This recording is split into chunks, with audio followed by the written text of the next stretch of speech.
Точно так же поступят потом с Америкой, с ее триллионами долларов. Деньги выдернут, что надо, дадут в Америке упасть, а потом остатки скупят за бесценок. Две системы, у каждой из которых были свои очень большие проблемы. Вот теперь надо найти где-то золотую середину. Так вот эту золотую середину БРИКС ищет, грубо говоря, если говорить языком вот политическим. Камни эти судного дня вылезают, мелеют. Вот вам, люди, ну смотрите, да? Вам же все показывают. Ну, может, вы остановитесь, задумайте, может, я что-то не так делаю. 15 сантиметров даст. Еще подрастет. Должна. Ой, так ты скажи, какая ты большая. Ну, то есть голова будет вот здесь, будет. Это причем девочка, это не мальчик. Вот. Ну, вообще, она чувствуется такая ласковая, хорошая. Ну и вот, возвращаясь к тому, что 1,5 года назад я говорил, что это до Авраама. Вот тебе, на тебе. Понимаешь? И что сейчас вот творится, теперь вернемся опять на землю. От Алякса отойдем, хотя это лежит в основе. В основе это лежит. Да? Вот эта ненависть и как бы вот такая. Вот. Ну и, собственно, что сейчас творится, какое вранье идет с той стороны, продолжается вранье, а это лукавый, это вот просто, извините, это дьявол. Вот мы поддерживаем, допустим, мы говорим, что Хамас действует террористическими методами, да? Согласен. Вот в отличие от Эрдогана, который говорит там, что это все правильно и нормально, я считаю, что вот такие методы, ну а что тут пробу ставить некуда, зайти там детей, женщин поубивать зверски, там еще что-то. Да, безусловно, да. Но вы-то почему уподобляетесь? Да? Ну так а вот вопрос, возникающий в этом контексте. Так что же мы должны в итоге признать, как бы скажем так, полный крах стараний за несколько веков гуманизма, европейской культуры и так далее, что как бы... Чего? Да, европейского? Гуманизма? Да, так вот, может, это опиумные войны гуманизм. Я не про опиумные это войны. Привязывание индусов к пушкам и восстание сипаев гуманизм. Это, не, извините, в зоопарках содержание людей, негров, извините, я буду называть, но негр он и есть негр. Ну, Содержание, да какая разница, он негр. Так же можно сказать, может, негр образовал меня белым. Ну, это примерно то же самое. Правильно? Бледнолицем он меня обозвал. Почему-то евреев 6 миллионов это Холокост, а русских 22 миллиона это ничто. Но вот эти двойные стандарты, они идут. Гуманизм Европы, он весь рабовладельчество, колонизаторство, угнетение и расизм, возведенный вообще не знаю во что. Когда вот был вот этот Карибский кризис еще 62 год, так у них негры в некоторых штатах в одном транспорте не могли ездить. Да, это сейчас нам как бы всем... Да какой гуманизм у них? Это диким, а это же совсем недавно, да. Да это вообще при жизни вот тех, кто сейчас живет, это было. Это у нас в России снимали цирк, что негр может делать все, что угодно. Вот тут, да, гуманизм. И то, что происходит, а что, вот опять же вернемся к этим концентрационным лагерям во Вторую мировую. Здрасте, приехали. Англо-Бурская война, Черчилль там вовсю руководил колониальной политикой Англии. Концлагеря с бурами были. В Первую мировую войну в Австро-Венгерской империи те же русинов сажали в концлагеря, и можно было выйти, сказав, что ты украинец. Так ведь люди за веру уже не выходили, я русский, я буду там сидеть. Я русин, я не выйду, не скажу, что я украинец. Потому что у людей не было машины, не было пенсии, не было того всего, не было стоматологов с обезболиванием. Жизнь была адом, по большому счету, по сравнению с той жизнью, в которой живем мы. Но тем не менее, все равно мы стали не менее жестокими по факту, что мы видим. Да, мы стали более жестокими, мы за это убить готовы, мы готовы изменить своей вере, мы готовы что угодно сделать. И сейчас, поддерживая абсолютных нацистов украинских, Штаты то же самое поддерживают Израиль, потому что Хамас это террористы и нацисты. Да? Что они хотят стереть с лица иудеев и государства Израиль. Но государство Израиль это тоже, извините, действует теми же методами. Если мы там, наши точечные удары. А то сколько они предъявили вообще погибших? Да вообще, если бы там хоть был кто-то погиб, я вообще удивляюсь, как можно так работать. Я про наше СВО. чтобы не было жертв среди мирного населения. Практически наверняка кто-то где-то попался, но это же кто-то где-то, а не пару тысяч человек в Газа гражданских за одну ночь зафигачить. И когда мне говорят, что ой, там, ну, опять же общаюсь там со своими одноклассниками, однокурсниками там в Америке, в Европе, они говорят, больница это не мы, это там случайно ракета залетела. Православный греческий храм, где все скрывают, это тоже не мы, это там это провокация Ирана. Я говорю, да ладно, говорю, хорошо, больница не вы, это не вы, остальное это тоже не вы. Да? Вы просто вышли, а тут уже все разбомблено. И не вы с трибуны президент Израиля и господи, премьер-министр говорят, что это недолюди. Про все население поселения. Так это, ну вот вы послушайте, это же фашизм. Натуральный фашизм. И там у вас, вот здесь вы поддерживаете этих, здесь, ну короче, мир поляризуется, просто делится на черное и белое, потому что это фашизм. И не надо ничего. Эти террористы, а эти фашисты. Да? Эти радикальные исламисты. Ну, говорить, что исламисты все такие, извините. Нет, есть... Ну, так нельзя, конечно. Опять же, вот этот, Израиль и вот Иерусалим, это же вот все, что вокруг него. Есть общество иудеев за Христа. Есть такое. Которые, будучи иудеями, они признают Иисуса пророком. Мусульмане вообще всех признали пророками.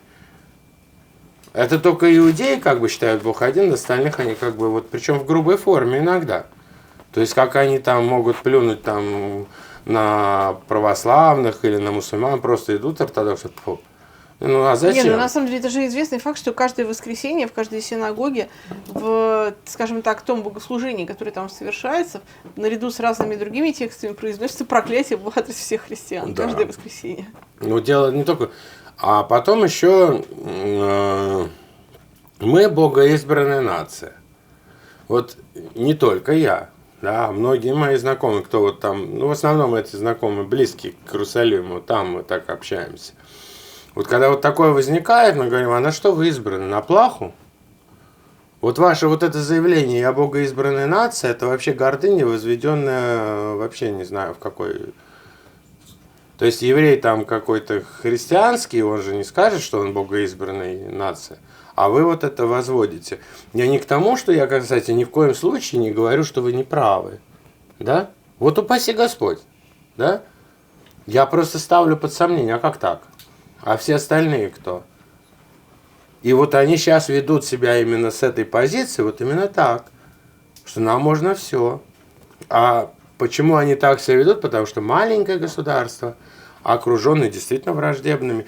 Ну и вот дальше мы идем вот в эти мелочи, которые позволяют все это размывать. Потому что мы говорим, эти первые начал, а этот то сказал, а этот... Да вы оба неправы. Да? В этом конфликте оба неправы. И возвращаясь к Третьей мировой. Здрасте, все. Украину забыли. Это как вот нападение Украины. Вот эти 8 лет Минских соглашений, которые были, да? Когда по мирным были. Это вот убийство в Сараево и повод для Первой мировой войны. Это повод. Это всего лишь повод. Вот она началась. И смотрите, прошло 2 недели. Уже удары пошли по Сирии, по проиранским этим группировкам, по Ливану, по Хизбалле. То есть идут четкие провокации. И уже сегодня Китай говорит, что он будет поддерживать Иран, суверенитет Ирана. Ну и понятно, что Россия тут тоже рядом, потому что с Ираном очень давние связи. Вот она поляризация мира.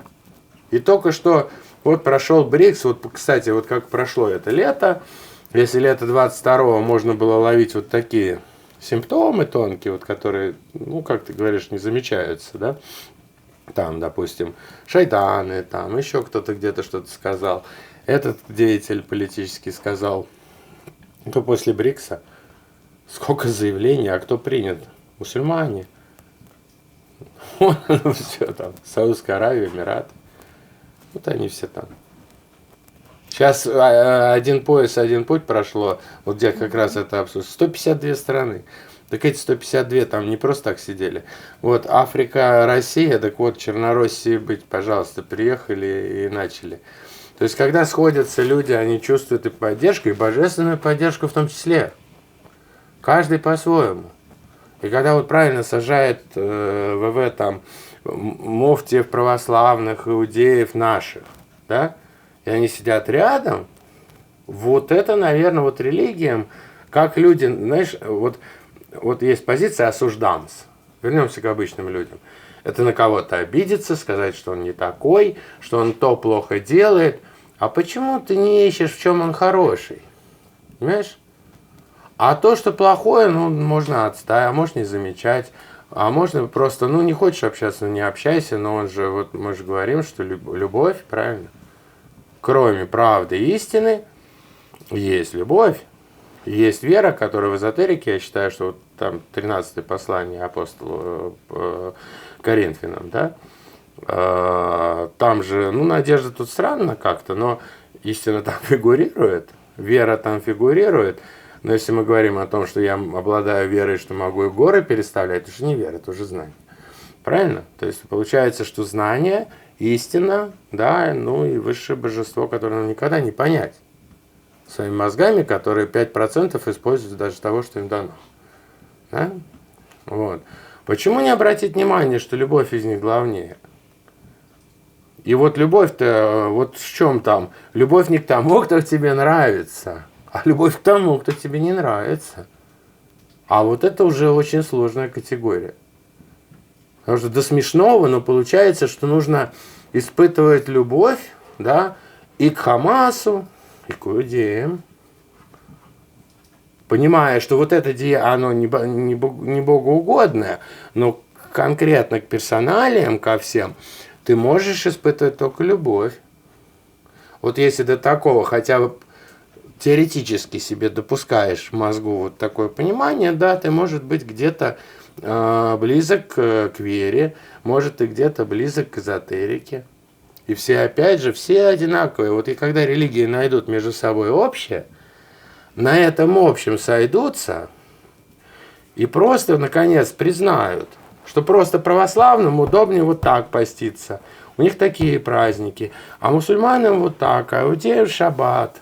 Да? И, может быть, все это имеет под собой какую-то основу. Да? Но есть основа общая, мы все идем туда. Не, ну так или иначе, действительно, как бы целью любой религии, по сути, является духовное совершенствование и достижение всех тех же самых добродетелей абсолютно одинаковых. Да, а ортодоксы начнут до усрачки, как говорила бабушка, до усеров, доказывать, что их религия лучше, чем та. Да чем она лучше? Нет, это вопрос концентрации. Это концентрироваться на общем или концентрироваться на различиях? Вам удобней. Вот данное общество живет по канонам вот этой религии, потому что соседи точно так же. У них общие праздники, да? Вот, научиться уважать христиан, уважать мусульманские, иудейские, там. Ну, я, честно говоря, кроме России, таких не знаю. И причем, опять же, мы говорим, опять о ком? О Аврааме, о монотеистских религиях, которые никак не могут договориться. Разве буддисты, индуисты, синтоисты, находясь рядом, могут, извините, друг друга вот так? Не, ну там же вообще, на самом деле, очень интересное есть явление, к примеру, там в той же Японии, там же, ну, регулярно этот вопрос исследуется, и оказывается, что многие японцы на вопросы своей религиозной принадлежности называют несколько вариантов ответа. Да. И для них это абсолютно нормально. То есть они в какие-то там, для каких-то своих одних там духовных нужд идут там в синтоистский храм, а для других в православный. И никакого внутреннего конфликта это не вызывает ни у православного священника, который там работает, ни, соответственно, как бы у других. То есть они 2, 3, 4 могут посещать. Один момент. И им это нормально. Один момент. Это у того православного священника. Который работает в Японии, конечно. А ты пойди к нашему православному священнику и скажи, что ты состоишь еще в другой религии. Он тебе такой анафеме придаст. Придаст, конечно. А умный священник скажет только: брат Александр, ты помолчи, ладно, об этом. Тут при пастве не говори, сейчас закидают чем-нибудь. Может быть, но я канонический священник. Это как мальчик, старый анекдот советский, к милиционеру. Дяденька, можно я вам сейчас политический анекдот расскажу? Да ты что, я же милиционер, я вам 2 раза расскажу. Вот так и здесь. Я канонический же священник. Как я еще раз говорю с моим приятелем с института по диссертации, он академик генетик, я ему говорю: Жень, ну есть генетическая память. Я говорю: Саша, я же представляю официальную генетику, но нет. Ты у себя там эзотерики поищи. Вот в чем дело. То есть священники... Нет, у эзотерики на эту тему есть, по-моему, прекрасный, четкий и абсолютно сформулированный ответ по этому поводу, согласно которому, если, кто привык, конечно, при какой парадигме вырос, но мне вот повезло в свое время. Просто ни один священник не скажет, что это эзотерика. Вот, просто суть-то в чем, что, эзотерика. На мой взгляд, это очень стройная и очень логичная история о том, что каждый человек там, да, вот он приходит с определенным набором жизненных уроков, которые ему следует, в течение жизни по максимуму, да, осознать и понять. И а в следующем воплощении он получает другой набор уроков.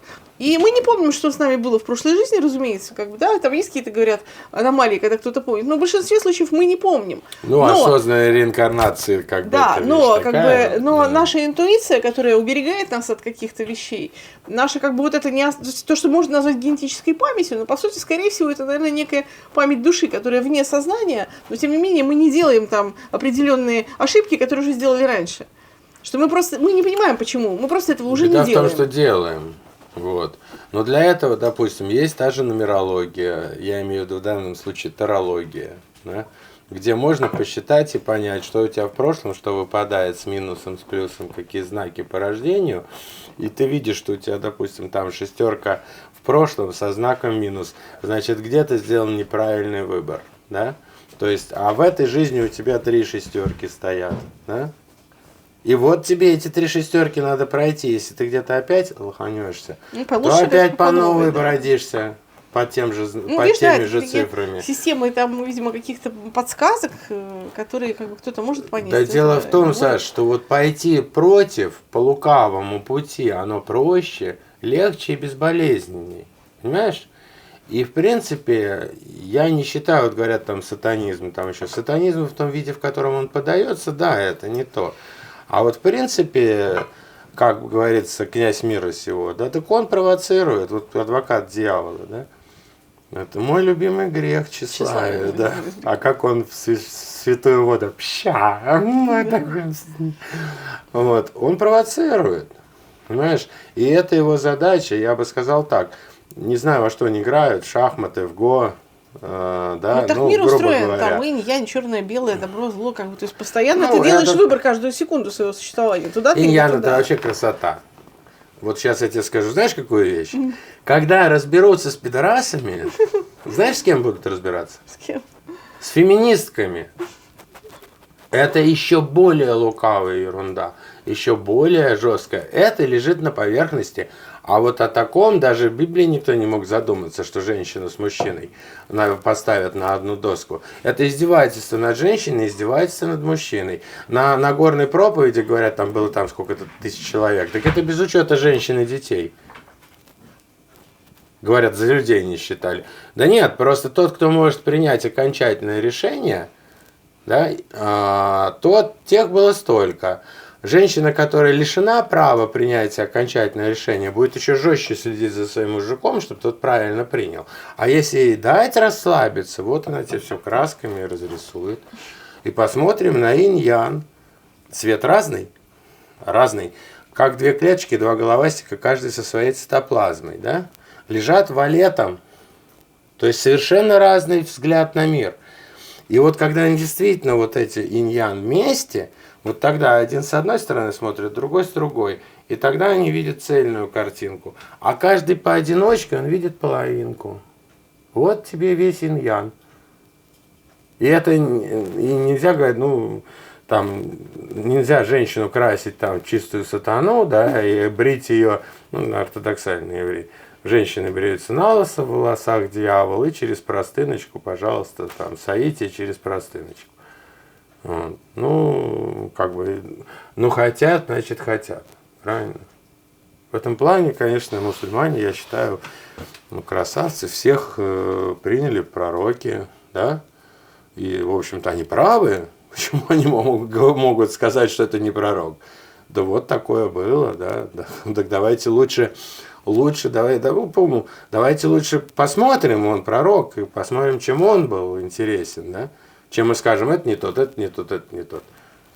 Вот только наш Мохаммед там, нет, вот это тоже.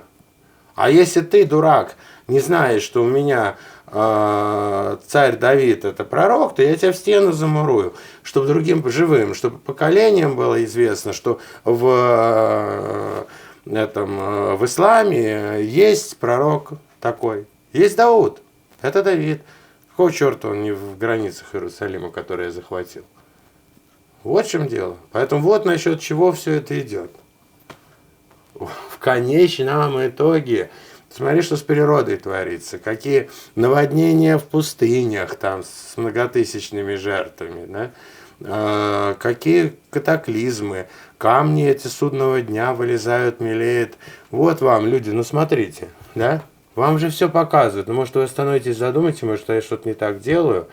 Но если человек уже по этому пути пошел и прошел определенный путь, да, признал там гомосексуалов, там то все их поддерживает, там это.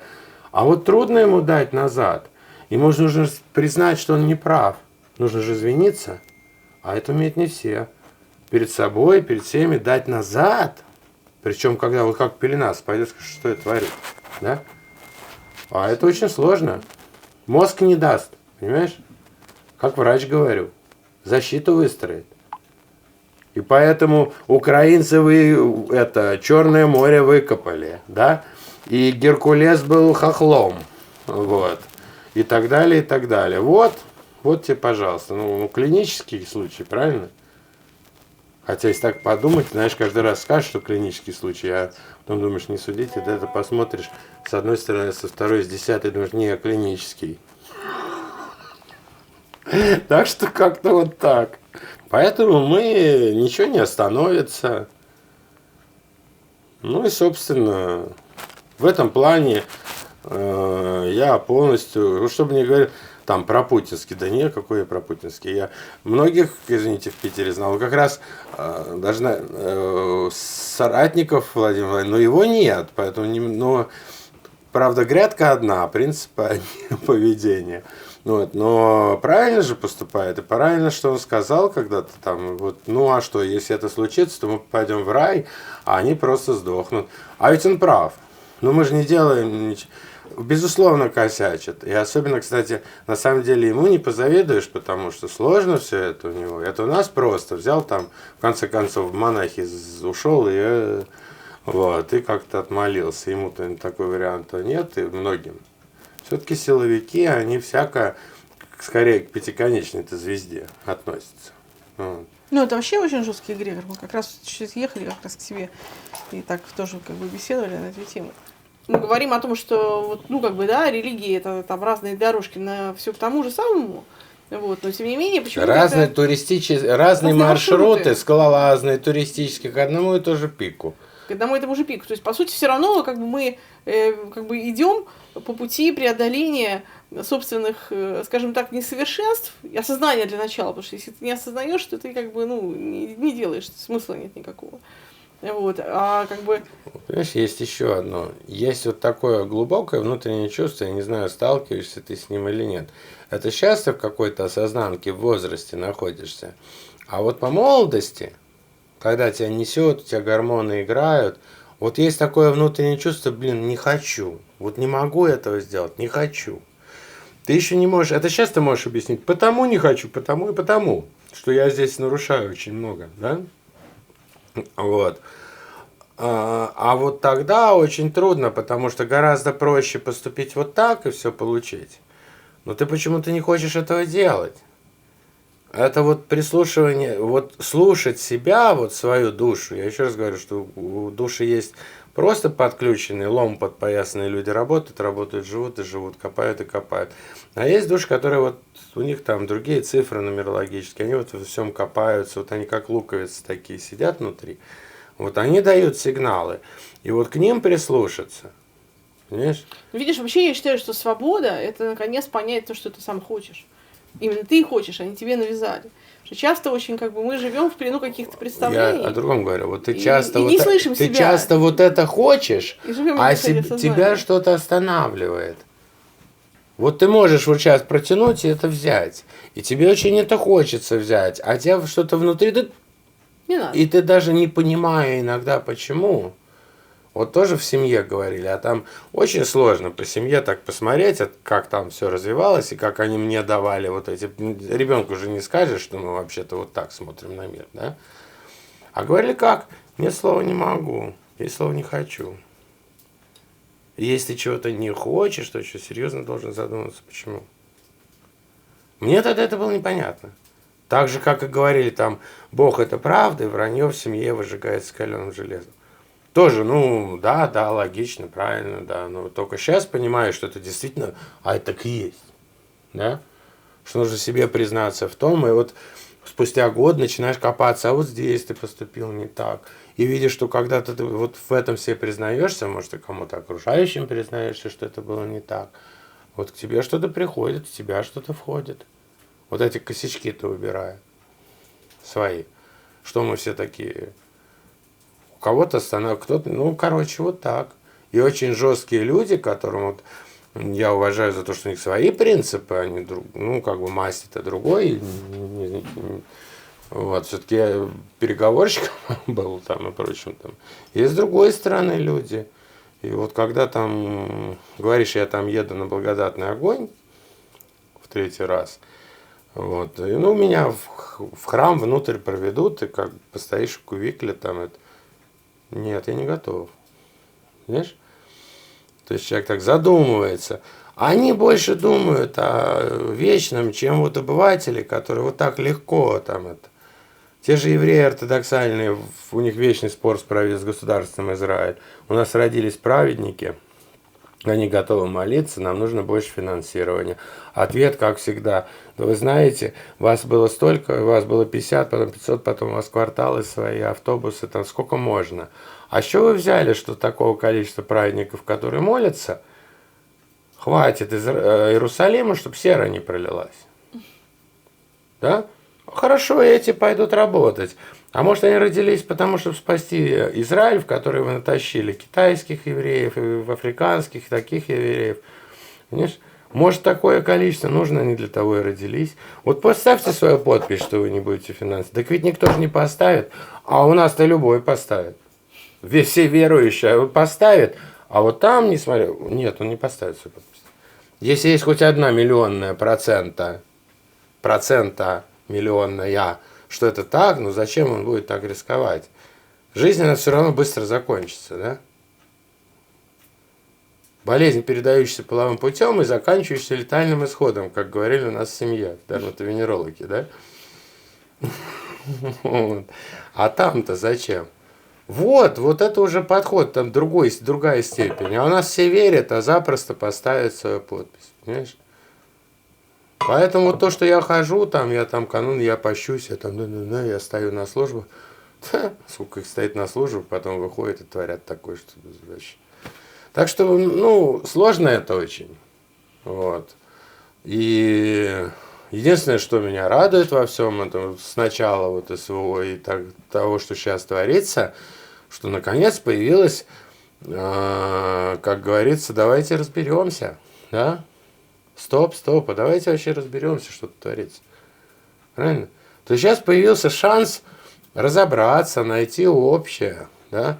Кто где-то заблудился, так не надо его там всех там мочить, как этих Палестину, да? Давайте 2,5 миллиона в пыль превратим и будем радоваться. Мы такие, мы правы. И что вам с этой правоты там? Что вы творите? Правильно? А при этом мы еще должны вас любить. Вот, понимаешь, сколько противоречий? И вот найти вот здесь такое, вот, ну, очень сложно, но разбираться придется. Процесс уже необратим. Он так далеко закрутился, что он необратим. Огромное количество стран, которые друг друга понимают, имея разные религии, имея разные вообще каноны, вообще жизни, того сего, понимаешь, цвет кожи, там, какая разница, да? За цветом кожи не только это идет, много идет и физиология немножко разная, то немного и восприятие немножко разное, много чего разного. Ну, надо найти главное, в чем вы сходитесь, правильно? А сходитесь вы в том, что вы, по крайней мере, не врете. Перед тем, как выйти, вот, опять же, для переговоров, вот такой совет, перед тем, как выйти на переговоры, нужно понять, в чем-то, собственно, соль. Попытаться сказать, чего ты хочешь, да? Причем максимально цинично про себя. Чего ты от этого хочешь? И понять, а та сторона готова это выслушать? Вот в такой интерпретации. Говорят, что важнее форма или содержание. Вот содержание вот такое циничное. Я хочу вот так. А потом ты думаешь, нет. Да, потом, если ты понимаешь, что это правильно, это, то и той стороне, может быть, это интересно, это можно облечь в форму приемлемую для той стороны, да? Из уважения. А содержание, правда, истина, оно должно быть одинаково. Либо вот это формулирует, и ты думаешь, что ты хочешь такого, что просто нагнуть человека, и все. И тут у тебя рождается еще какой-то путь. А может так. И вдруг оказывается, что вот этот путь еще интересней. Он и тебе выгоднее, и ему выгоднее. Особенно, когда между двумя сидишь, там очень просто тык-тык-тык. А может так? Может, стреляться не будете? А давайте вот так поступим. Ну, в общем, вот такой момент. Правда, себе признаться в том, чего ты хочешь. Это самое сложное. Когда ты себе признался, ты понимаешь, проходной это вариант или нет. И точно так же перед тем, как вот говорит там Си Цзиньпин, говорят те же африканцы, да рубят правду матку. Понимаешь? Может, он что-то там лишнее взболтнул, опять же в семье говорили, на слова не обращай внимания. Дела. Для того, чтобы яснее объяснить, мало ли что ляпнешь. Сравнение какое-то приведешь, но надо прийти к истине, правильно? Так и здесь. Мало ли что он ляпнул, он сказал, что думал. Потом подумал, говорит, ну нет, наверное, вот здесь переборщил, здесь и раз, позиции сошлись. И ведь раньше, почему вот все говорят, что в Советском Союзе все было хорошо? Ну что там было хорошего? Вот, я рос в диссидентском классе, это все было правильно. Что значит голосовать всем за одно и то же? Почему сейчас Эрдоган, будучи прекрасных, по большому счету в хороших отношениях с нынешней Россией, позволяет себе там разные такие вещи? Ну вот он так, у него такое, ему там удобно. Что его за это сразу надо атомными бомбами закидать? Все немножко по-разному, каждый в свою. Ну вот, понимаешь? Вот у тебя такая позиция, у него такая, но в целом, вот это вам в целом выгодно, да. Ну а здесь, если нет глобального какого-то противоречия, то, собственно, разве повод и требовать от всех, что все голосовали, там, допустим, Индия, вот что, как себя ведет Индия, она там заняла оппортунистическую позицию. Да оставьте вы созерцателей в покое. Они не противятся, они по большому счету в той же грядке. Бриксовские, извините, вон приехали, всех приняли, все это. Тихо-тихо, да, они не хотят переть. Китай не хотел переть, а теперь вот за Иран вписался. Причем логично. Ну, Китай все-таки довели, что он уже сказал открыто, что я так впишусь. они уже, вот круто. Как началось СВО, все жестче и жестче. Китайский, от такого раньше от китайцев услышать там, чтобы прямую сказать, что вообще вы что. Они чуть не впрямую говорят, не пи, что несете. Да, Америку. Да вы что, говорит. Такого китаец не мог себе не позволить никогда. У меня был художественный фонд, ехали девочки, там 600 картин на выставку-ярмарку изобразить, ну, живопись России, там, ну, серьезно, частный фонд вывозил. Да, конторские консультировали о том, как китайцы ведут переговоры. Одна тройка, вторая тройка. Ты говоришь, на первых потратите силы, третьи вас дожмут. На первых вообще не обращайте внимания, на вторых разминайтесь, на третьей тройке китайцев таких же. А все будут говорить, что они сейчас примут решение. Вот на третьей можете. Было так. А сейчас весь мир сломался. Они уже впрямую говорят, ребят, ну... Чтоб Китай сказал, что мы сейчас пишемся за Иран, на секундочку. Я вот был в шоке.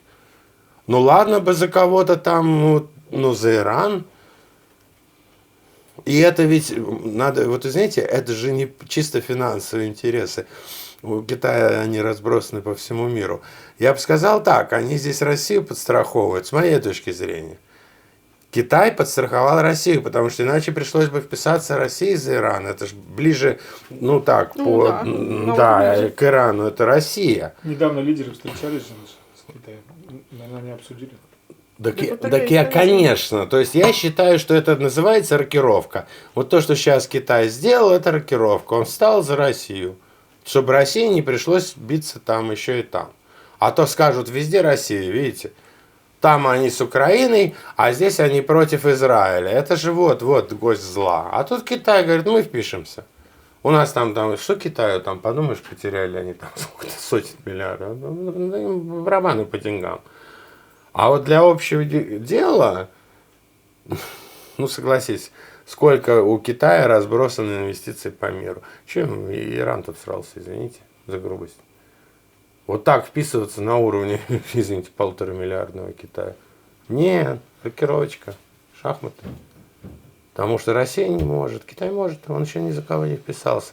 В этом конфликте будет вести Китай, а не Россия. Россия поддержит морально, всячески там оценками, там в ООН, там везде, безусловно. Но корабли-то вышли китайские, хотя что могла Россия сделала, наши же самолеты уже летают там на постоянном дежурстве. Но это ж подается не как, что мы следим, мы здесь вписываемся за Израиль. Нет, мы себя бережем, мало ли что полетит. Но вы же понимаете, что в любой момент этот кинжал прилетит в авианосец американский. Может.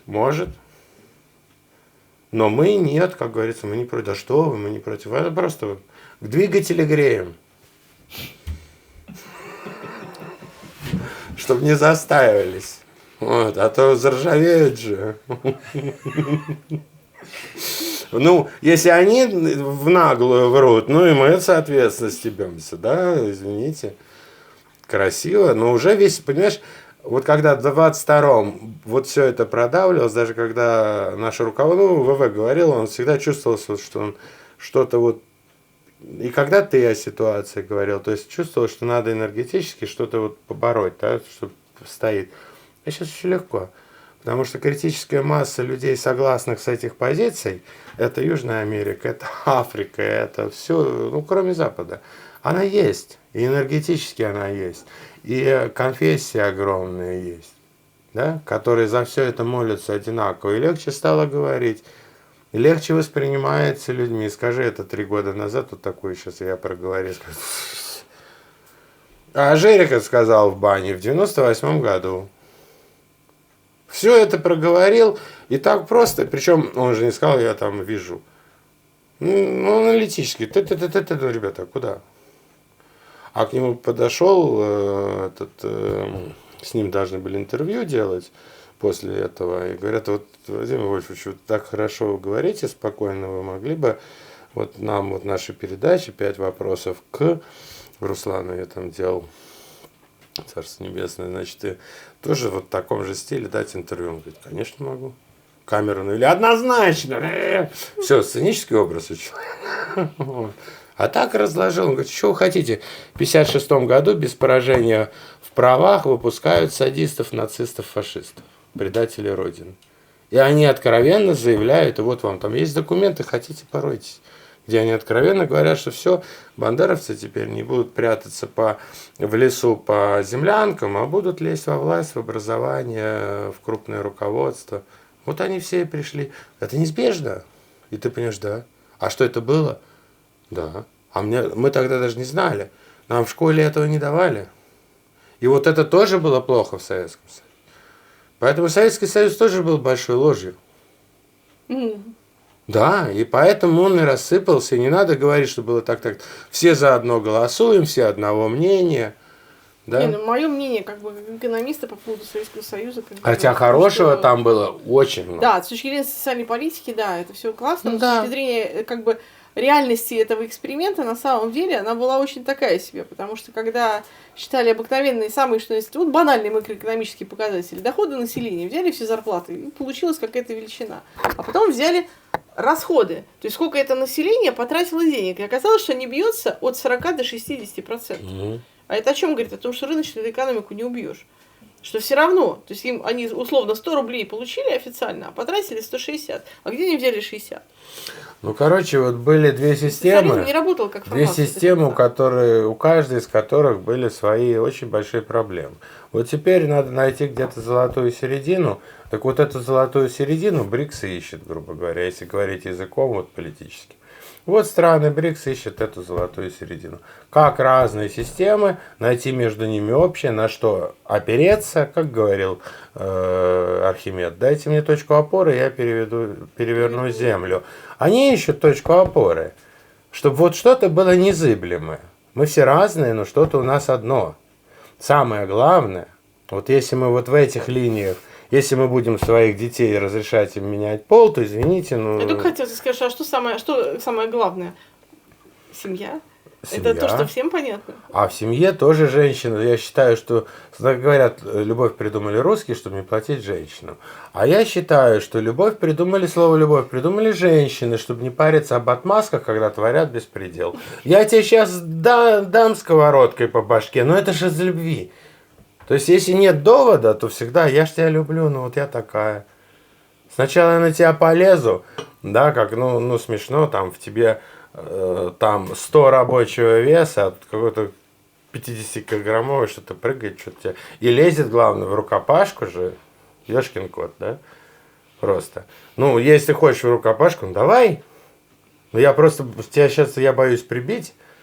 Вот, а потом, ой, нет, я маленькая, я слабая женщина, то я ору, то это, так ты уж определись, ты туда или сюда. Поэтому вот это будет следующим этапом, что давайте все-таки приведем, женщина, без них вообще невозможно.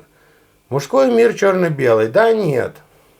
А в остальном женщина руководит, она красками рисует, мужчине интересно жить вот в таких красках ее, правильно? Вот. Но если доходит до принципа, решает мужчина, и его слово незыблемо. И тогда женщина, вот я еще раз говорю, лишенная этого права поставить окончательную точку, вот она проест своему мозг. Когда он скажет, что чего это там прогнулся, а вот этот закон, а вот это, а ну-ка, ну-ка, ну-ка, ну-ка. А и вот если ее пустить вперед, она все размоет. Она такая. Ну она такая. А мужик такой. И не надо, и вот забили в результате, мужиков нормальных не осталось. Законопатили просто. Потому что, я считаю, если ты вот такая, выбери себе мужика, перед которым ты будешь говорить cool. А другого уже, извините, не надо. Выбери себе достойного, которому ты можешь вот... Правильно? И не сотвори себе кумира. Если он где-то вот накосячил по-грубому, то... Да?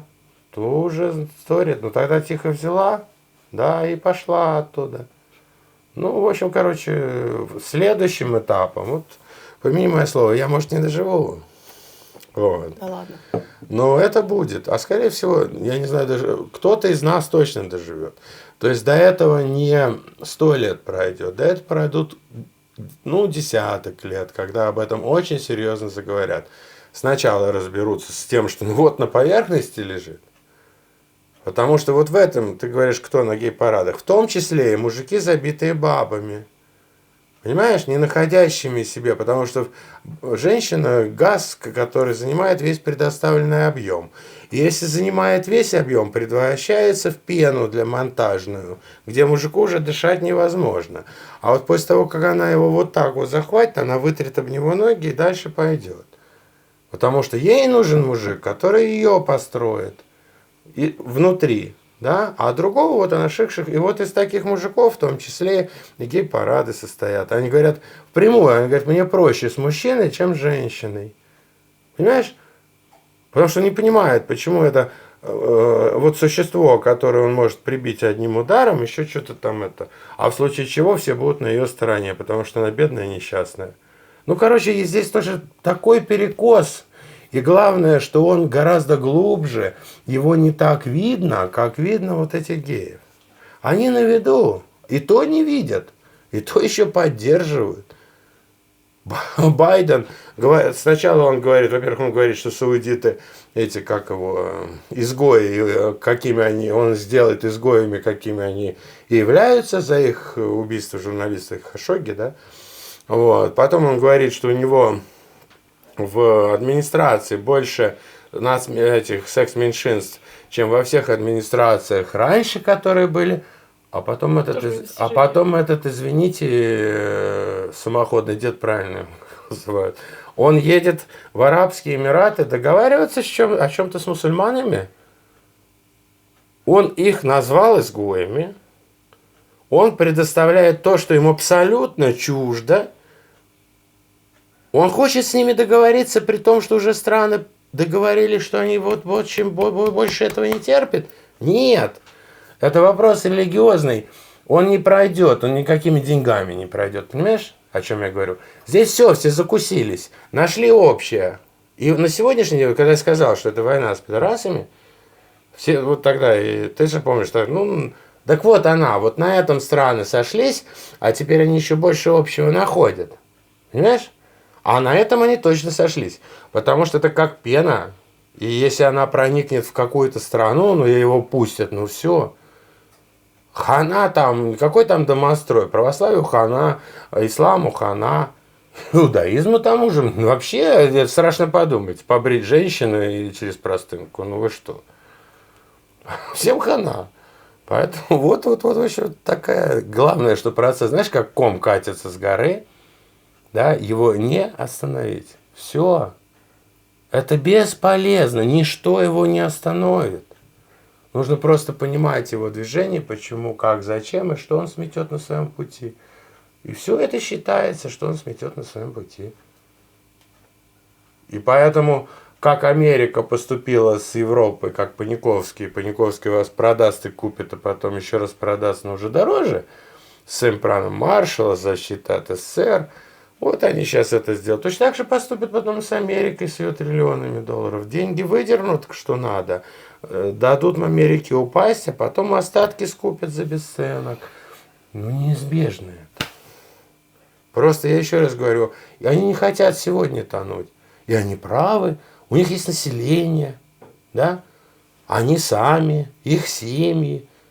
И если эти носороги позволили себе вот так с тобой, Исаак, поступить и молчат, ну, пускай молчат, они спасают, спасайся кто может.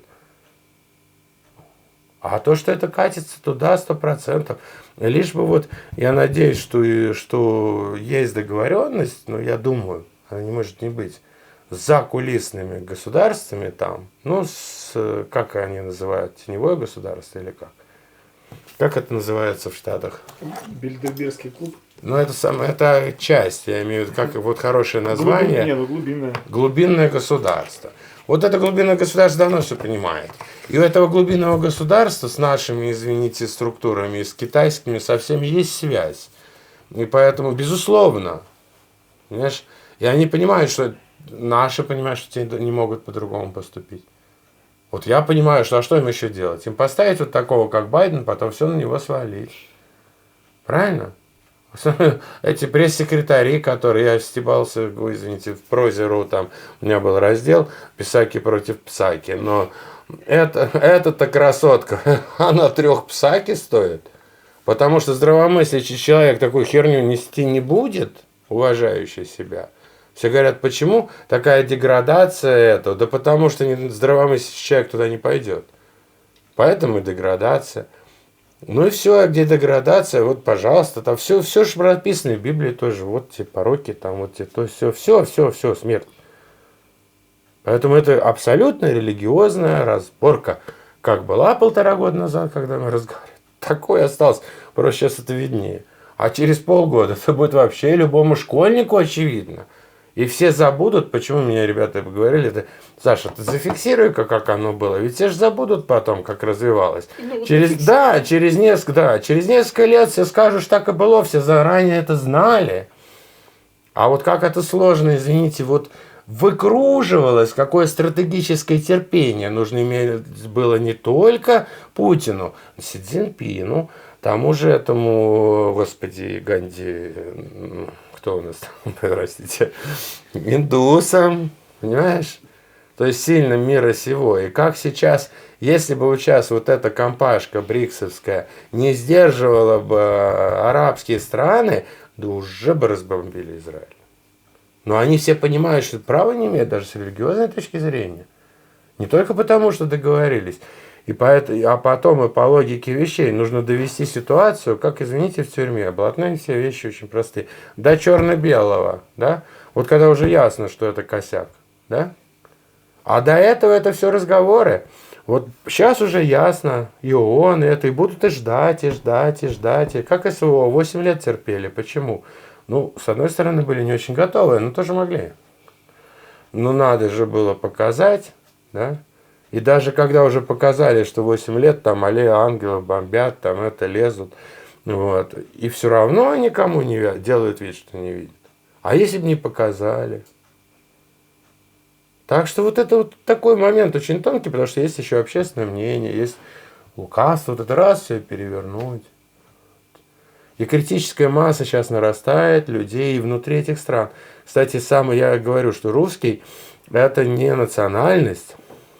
Это, во-первых, язык во многом дает, там какой-то код есть, да, такого богатого языка. Вот. Но это еще и понимание правды и справедливости.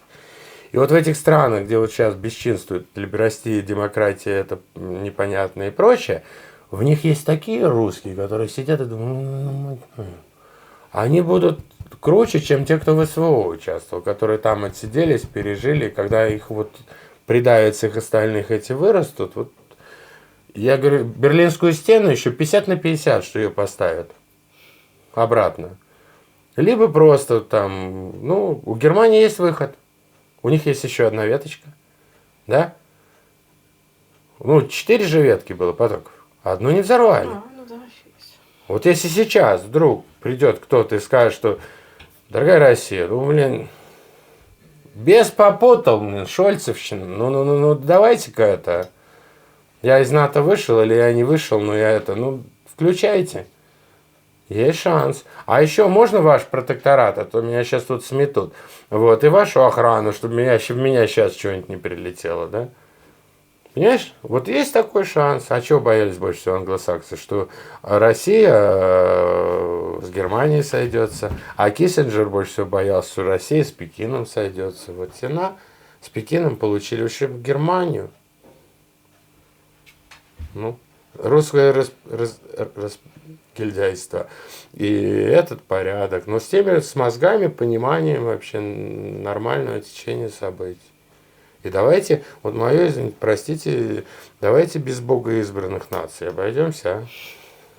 Ну вот мне кажется, мне так кажется, что это, в общем, противоречит, ну, самой идее, да, что все творения Господни, да, правильно?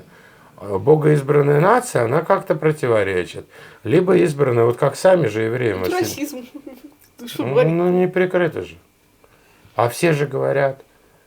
И когда вот там, в Израиле, звонит тебе этот бедуин, да, и что-то, ну, я не помню, сейчас я вспомню, как, ну, ты ему что-то типа шаббат шалом, он тебе тоже такое что-то. Там вот на самом деле есть вот это понимание у людей, что все религии близки. Знаешь, и вот у продвинутых там, ну, вот нет такого, что ты там мусульманин, этот. Ты что-то, я ему что-то сказал по-ихнему, а он мне говорит шаббат шалом, брат. Вот, то есть надо было договориться. То есть идет как бы, ну, вот такие отношения нормальные. То есть человеческие, потому что какая разница, если ты будешь, ну, кипуты носишь или это. Ты хай носи, ну, другой это человек, такой же человек. Вот оно что. Если тебе не нравится, как он себя ведет, ну, как ты можешь его принуждать вести себя по-другому? А если можешь, остановись, да? Потому что если ты не ему хуже сделаешь, ты себе хуже сделаешь, он будет мучеником, а ты пойдешь известно куда.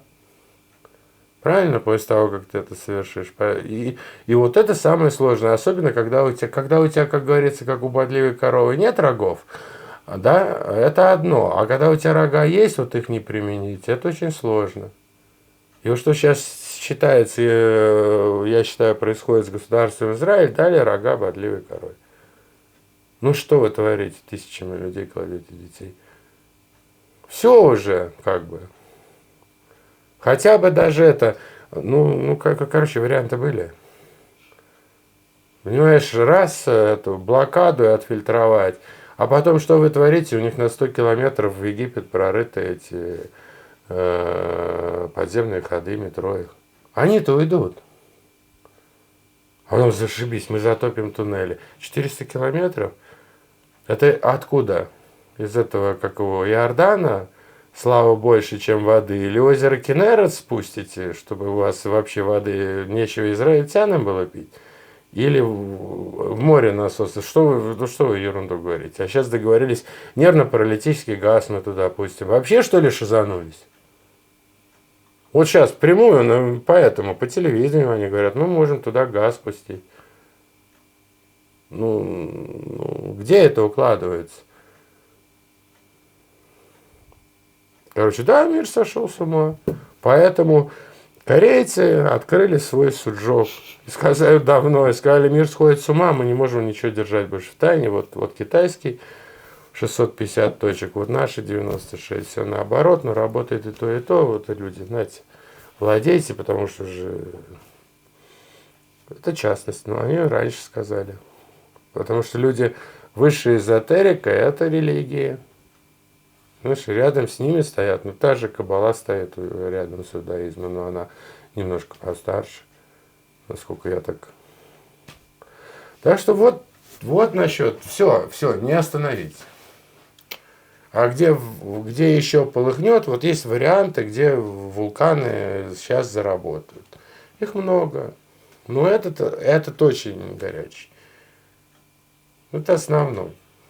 Единственное, что, я ж пост тебе написал, да, что Иерусалиму все равно, что если его даже сотрут с лица земли, он только крепче станет.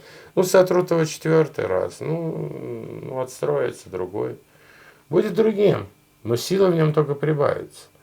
Хотя я его очень люблю, и Израиль, кстати, неплохая очень, с исключением полицейских обморочных. Там как бы свои.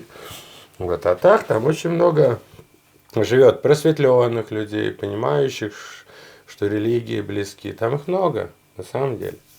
Как и ортодоксов, там вот такое вот средоточие силы, как бы и реальной, эзотерической. Потому что, тоже церковник не скажет, что это эзотерик. Это как хоть с горшком назови, только в печь не ставь.